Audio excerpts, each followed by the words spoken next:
बहुत समय पहले की बात है। सुदूर दक्षिण में किसी प्रतापी राजा का राज्य था। राजा के 3 पुत्र थे। एक दिन राजा के मन में आया कि पुत्रों को कुछ ऐसी शिक्षा दी जाए कि समय आने पर वो राजकाज संभाल सके। इसी विचार के साथ राजा ने सभी पुत्रों को दरबार में बुलाया और बोला, पुत्रों, हमारे राज्य में नाशपाती का कोई वृक्ष नहीं है। मैं चाहता हूँ तुम सब 4-4 महीने के अंतराल पर इस वृक्ष की तलाश में जाओ और पता लगाओ कि वो कैसा होता है। राजा की आज्ञा पाकर तीनों पुत्र बारी बारी से गए और वापस लौट आए। सभी पुत्रों के लौट आने पर राजा ने उस पेड़ के बारे में बताने को कहा। पहला पुत्र बोला, पिताजी, वह पेड़ तो बिल्कुल टेढ़ा मेढ़ा था और सूखा हुआ था। नहीं, वो तो बिल्कुल हरा भरा था, लेकिन शायद उसमें कुछ कमी थी, क्योंकि उस पर एक भी फल नहीं लगा था।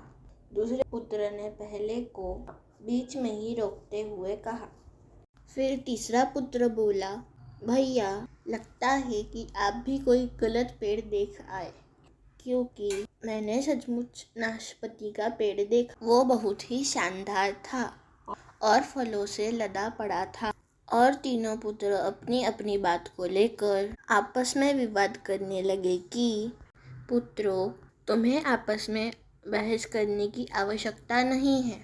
दरअसल तुम तीनों ही वृक्ष का सही वर्णन कर रहे हो। मैंने जानबूझ के तुम्हें अलग अलग मौसम में वृक्ष खोजने भेजा था और तुमने जो देखा वो उस मौसम के अनुसार था। मैं चाहता हूँ कि इस अनुभव के आधार पर तुम 3 बातों को गांठ बांध लो। पहली, किसी चीज़ के बारे में सही और पूर्ण जानकारी चाहिए तो तुम्हें उसे लंबे समय तक देखना और परखना चाहिए। फिर चाहे वो कोई विषय हो, वस्तु हो या फिर कोई व्यक्ति ही क्यों ना हो। दूसरी, हर मौसम एक सा नहीं होता। जिस प्रकार वृक्ष मौसम के अनुसार सूखता, हरा भरा या फलों से लदा रहता है, उसी प्रकार मनुष्य के जीवन में भी उतार चढ़ाव आते रहते हैं। अतः अगर तुम कभी भी बुरे दौर से गुजर रहे हो तो अपनी हिम्मत और धैर्य बनाए रखो। समय अवश्य बदलेगा।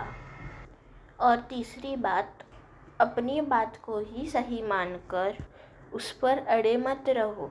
अपना दिमाग खोलो और दूसरों के विचारों को भी जानो।